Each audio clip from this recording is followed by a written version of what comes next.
Oi pessoal, hoje eu quero falar com vocês sobre o processo de avaliação na psicopedagogia. Você, psicopedagogo, já estruturou o seu processo de avaliação para entender qual é o passo a passo que você segue a partir de uma queixa inicial? Ou você ainda está lá no passado avaliando com caixas piagetianas, EOCA, tentando descobrir o que o desenho da criança quer dizer? Não, né? Você sabe que precisa qualificar o seu processo e hoje eu quero te ajudar nesse roteiro.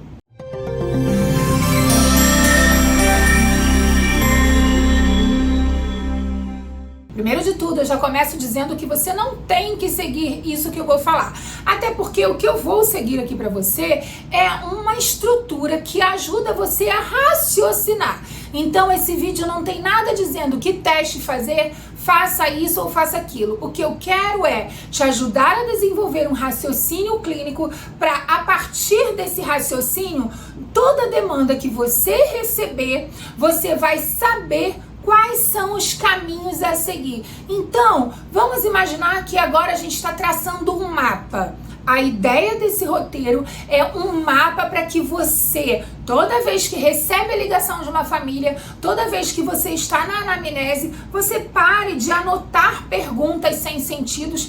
Assim, as perguntas fazem sentido, né? Mas para você, depois você não sabe juntar aquelas informações. Então a ideia aqui é essa. Então vamos lá, sem mais delongas, né?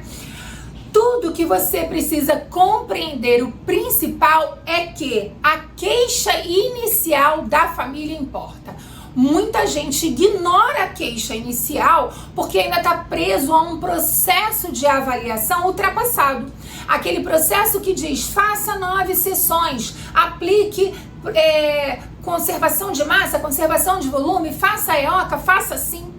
Esse processo não só ele está ultrapassado, como ele é muito engessado. Eu fiz um vídeo falando os contras, né? Tudo que é contra usar esse processo ultrapassado, então não vou falar sobre ele mais aqui. Se você quiser, volta um vídeo e assiste lá o vídeo sobre esses 3 testes, tá? Mas, voltando aqui para o seu processo de avaliação, por que eu estou falando que você vai qualificar o seu processo a partir da queixa inicial? Muitas vezes a gente recebe a demanda da mãe. A mãe na primeira sessão tá dizendo para você tudo que deixa ela aflita, tudo que a escola já relatou, tudo que ela observou e você tá ali anotando sem começar a fazer as conexões. E principalmente você termina essa sessão de anamnese sem saber exatamente o que a família quer de você. Aí você fica tentando adivinhar, 6 anos ela vai ser questão de alfabetização. Você faz 2, 3 sessões da criança, aplica algo padronizado, acreditando que é alfabetização, até descobre que a criança já tem um processo de alfabetização lá redondinho e pensa, o que eu vou fazer? O que eu tinha que fazer? Aí você volta nessa mãe, pergunta de novo. Então a queixa inicial da mãe, né, da família, ela vai ser a direção para você começar a pensar.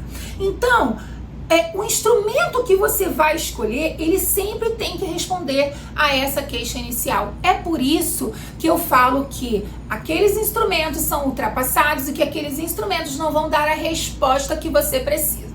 Então, a primeira queixa inicial da família é: a minha filha está com 5 anos e tem dificuldades de escrever o próprio nome. Você precisa saber o que dessa criança com 5 anos? Que uma criança com 5 anos já tem habilidades pré-acadêmicas desenvolvidas. Então, a gente tem uma hierarquia de habilidades. São as habilidades básicas, que a gente estimula, né, lá até os 3 aninhos. Depois vem as habilidades pré-acadêmicas, que são as habilidades motoras de percepção, de discriminação, né? E aí depois vêm as habilidades preditoras para a alfabetização a partir de 5 anos, que é quando a criança está no período, né, primeiro ano, pré-alfabetização. Então você nesse período já tem que se perguntar o que pode estar acontecendo com essa criança. E você vai escolher o teste, e a gente tem inúmeros testes que mostram isso pra gente. Mas sabe o que acontece? Talvez você viu na blogueirinha X que ela usa aquele teste e você quer usar somente aquele. Então, se você desenvolve o raciocínio clínico primeiro para pensar sobre a avaliação, você vai saber escolher o instrumento, inclusive se não for um teste. Inclusive se você pautar toda a sua avaliação numa avaliação qualitativa usando jogos, por exemplo. Então, com 5 anos, essa criança já tem que ter desenvolvido habilidades pré-acadêmicas. Então, você vai começar avaliando se ela tem todas as habilidades pré-acadêmicas. E o próximo passo é investigar as habilidades preditoras de alfabetização, tá? A gente fala em pré-acadêmicas e preditoras de alfabetização, na verdade não é uma diferenciação, ambas são habilidades pré-acadêmicas, mas aqui a gente faz essa separação para poder hierarquizar mesmo quais são os passos, né? O que você faz primeiro. Então, por exemplo, a criança precisa ter percepção de cores e formas para só depois ela aprender princípio alfabético, que é a forma das letras. E por isso que há essa diferenciação, tá bom? Então, se esse instrumento, se a queixa inicial vai acender a luzinha na sua cabeça, por onde você vai começar, o que você tem que investigar? Como psicopedagoga, você precisa investigar o processo cognitivo. E quais são os processos cognitivos? Atenção, memória, e a gente sabe que não é uma atenção só, atenção seletiva, atenção alternada, a memória de longo prazo, memória semântica, principalmente nessa idade, que não está relacionada com o nomezinho dela, né, da criança, memória de trabalho, memória de longo prazo. Então, você vê como, quando a gente fala em processos cognitivos, a gente está falando em vários processos que está aqui dentro, na cognição, que precisa ser respondido para você saber dizer para essa família exatamente o que escolher esse teste, dizer exatamente para a família o que ela precisa ouvir, que é por que essa criança está passando por isso nesse processo de alfabetização.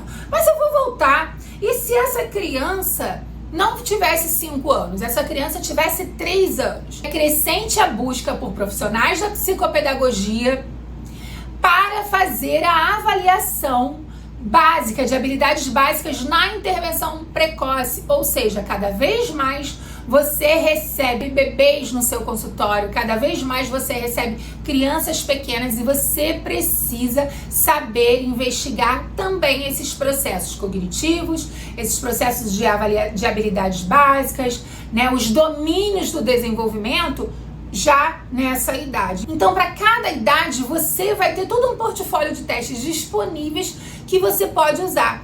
Por exemplo, digamos que você recebe uma criança que a mãe percebe que ela brinca diferente. Ela tem 2 aninhos, a mãe fala, olha, ela andou bem, aquelas perguntas da anamnese, né? Ela andou com 1 ano e 2 meses, com 1 aninho, né? Ela engatinhou, ela falou com 1 ano, mas agora com 2, a mãe percebe que ela tem alguns atrasos e que o brincar dela tá diferente. Para ela brincar com outra criança, essa mãe, ela precisa sempre, né, tá investindo mais nessa brincadeira, porque a criança sozinha não brinca. Qual é a chavinha que já acende na sua cabeça? Você vai ter que avaliar algum transtorno do neurodesenvolvimento nessa idade, com 2 aninhos. Como é que você vai fazer isso? O que teste você vai escolher?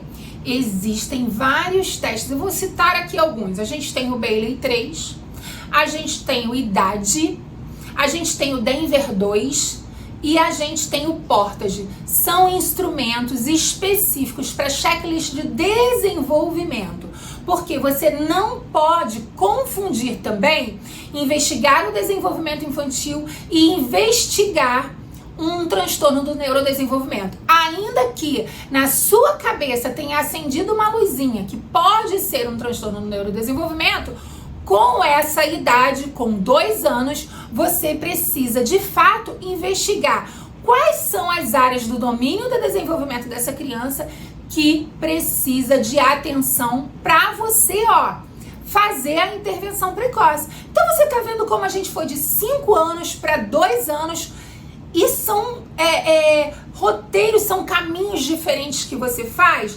Então, sempre lá na queixa inicial, na demanda, você tem que se perguntar o que eu tenho que responder para essa família. E aí é que vai a investigação. É esse caminho que vai seguir a sua investigação. Você não avalia para saber o nome de um diagnóstico. O nome de um diagnóstico é resultado de uma avaliação clínica, não é resultado de teste. Resultado de uma avaliação clínica onde você processou todas as informações, tanto quantitativas desses testes que você, aplicou nessa criança, no caso aqui o exemplo de 2 anos, mas a sua interação, a sua observação, a conversa com a mãe, porque com 2 anos a bagagem que essa mãe traz, de convívio com essa criança é muito maior. Se é uma criança de creche, esse convívio com a creche, como acontece, então esse seu caminho aí do mapa para 2 anos já não é habilidades pré-acadêmicas, são habilidades do domínio de desenvolvimento. Então, tá tudo lá na queixa inicial. A sua avaliação sempre vai responder o porquê dessa criança não funcionar como era esperado para a idade. Porque você já deve ter ouvido, cada criança tem seu tempo. Cada criança tem seu tempo, porém, existe um tempo certo para cada coisa acontecer. Então, dentro dos marcos do desenvolvimento, ainda nessa criança de 2 anos, o que é esperado para essa criança? Aí você pega esses marcos de desenvolvimento, avalia, soma as informações do teste que você fez, mais o seu manejo clínico com essa criança, mais a sua interação clínica com essa criança. E isso vai conduzindo você para uma resposta para essa dúvida, para essa queixa inicial da família. Então, se você está presa a roteiros engessados, você corre o risco de não olhar especificamente e atentamente para essa família. Ainda que você entenda que você precisa avaliar o autismo e aplicar um teste, o MChat, o Protea-R, o SRS-2, ainda que você precise aplicar esse teste, você precisa, além de tudo isso, um raciocínio clínico para pensar por que você está escolhendo esses testes. Queria fazer aqui uma observação. Quando falamos em desenvolvimento infantil, muitas pessoas têm usado, principalmente para identificar atraso no neurodesenvolvimento, o checklist do modelo Denver. Esse é um checklist muito bom, validado, mas ele não é um checklist para direcionar você para a avaliação do desenvolvimento infantil. Ele é um checklist para direcionar você para a avaliação do neurodesenvolvimento, desses domínios cognitivos, o que pode estar indicando se essa criança tem ou não um atraso no neurodesenvolvimento como resposta a um autismo, por exemplo. Então, você entende como está tudo na queixa inicial? Então, esquece, são números de sessões, esquece que a pessoa falou que tem que desenhar desse jeito, esquece, eu não consegui, eu só tô brincando com a criança. O seu brincar com a criança é um processo muito rico, é um processo que vai trazer muitas informações. Outra coisa importante para o seu processo avaliativo: passe a fazer todo o registro de tudo que está acontecendo e filmar. Quando você filma esse processo terapêutico, ali o seu setting terapêutico, você consegue observar detalhes que você não se percebeu. Você só vai ver depois. Então, você anotou lá, a criança não te respondeu a tal coisa que você queria, investiu ali. Depois, quando você vai ver no vídeo, aquele momento, talvez a sua resposta para aquela criança foi uma resposta precipitada, que levou ela a ter outra resposta. Então, assim, lembre-se que a criança, nessa interação, a resposta dela sempre vai ser algo que você fez uma investida nessa relação, nesse consultório. A mãe tá na sala? Se essa mãe tá na sala, será que ela oferece muita demanda? Então, há muita dificuldade quando a gente fala de avaliação, porque vocês já vão querendo logo uma resposta e essa resposta pode, de fato, estar te levando a ter uma dificuldade de compreender as respostas que a criança está te dando. As informações já estão ali e você não consegue ver. Claro que eu estou falando isso de muitas observações que eu vejo através dos profissionais, recebo muitos vídeos dos profissionais para supervisões, e às vezes a pessoa fala assim: caramba, Renata, como eu não pensei nisso? Não pensou porque de fora a gente tem mesmo esse olhar, e você só vai ter esse olhar crítico conforme você for fazendo. Quanto mais você fizer, mais você vai melhorar o seu desempenho de raciocínio lógico. É assim mesmo. Por isso que filmar as suas sessões pode ser muito enriquecedor para o seu processo avaliativo. E aí, então, você sempre vai fechar com perguntas. Então, se lá aquela mãe falou que essa criança tem dificuldade no processo para iniciar uma interação, você vai na sessão jogar essa criança, jogar, que eu digo assim, deixar essa criança numa situação que te responda isso. Você vai esperar ela iniciar. Se essa mãe fala, ela não brinca comigo, ela não gosta de brincar comigo, você vai botar essa mãe para brincar junto e vai perceber, será que ela oferece demanda demais? Que cor é essa? Que tamanho é esse? Você brinca assim com a criança? Que tamanho é esse? Que cor é essa? Já tá me levando a pensamento aqui. Eu acho que o próximo vídeo eu tenho que falar sobre o brincar, né? Muitas pessoas ainda têm dificuldades do brincar, desse brincar livre, que não é totalmente livre, porque tem uma intenção por trás, mas de tirar respostas do brincar com a criança. Então, deixando essa criança de 2 anos de lado, você já entendeu aí que você tem que avaliar os domínios de desenvolvimento. Agora vamos pensar, e se você recebe um adolescente? Ele não tira notas baixas, mas você precisa investigar por que ele está desestimulado, por que ele não gosta da escola, por que ele não quer estudar, a mãe dele fala que ele quer estudar e ele não quer estudar. Vou contar um caso aqui para vocês. Certa vez eu recebi um estudante, né, que ele tinha 14 anos, e, cara, ele era demais, ele era genial ali, ele tinha todas as sacadas, você perguntava, ele queria fazer, perguntava por que você não quer fazer, então, esse processo em casa? Você se motiva tanto a fazer aqui no consultório e não quer fazer em casa, já que é o que a mãe queria ver, que era ele estudando. Ele falou, Renata, a minha mãe separou o horário para eu estudar no horário que o meu youtuber, né, faz os lançamentos lá ao vivo, alguma coisa do jogo, que era 2 horas da tarde, que a mãe queria que ele chegasse, almoçasse e já fosse estudar. Então você percebe, ele não tem dificuldade de aprendizagem, mas você tem que avaliar, porque a queixa inicial da mãe ele não estuda. Que teste você vai conduzir? Talvez você vai fazer um teste de desempenho escolar, o TDE. Você vai ver que ele ainda assim tem bom resultado, porque os testes te responderam ali que ele está tudo dentro do score, mas é a sua observação. Então, gente, toda a sua avaliação, ela sempre vai estar pautada em responder perguntas e não no resultado de testes. Nós vamos ter mais informações, nós vamos falar sobre testes. Eu falei um monte de nome de testes aqui, né? Aos poucos eu vou trazendo aqui mais testes e falando sobre eles para vocês saberem como usar. E também quero falar sobre o brincar, que é muito importante você conhecer etapas do brincar e como ele dá respostas impressionantes pra gente. Espero que você tenha gostado desse vídeo. Se inscreve aqui no canal, comenta aqui, porque você comentando eu sei que você está gostando e volto aqui para fazer mais vídeos. Até a próxima. Tchau, tchau!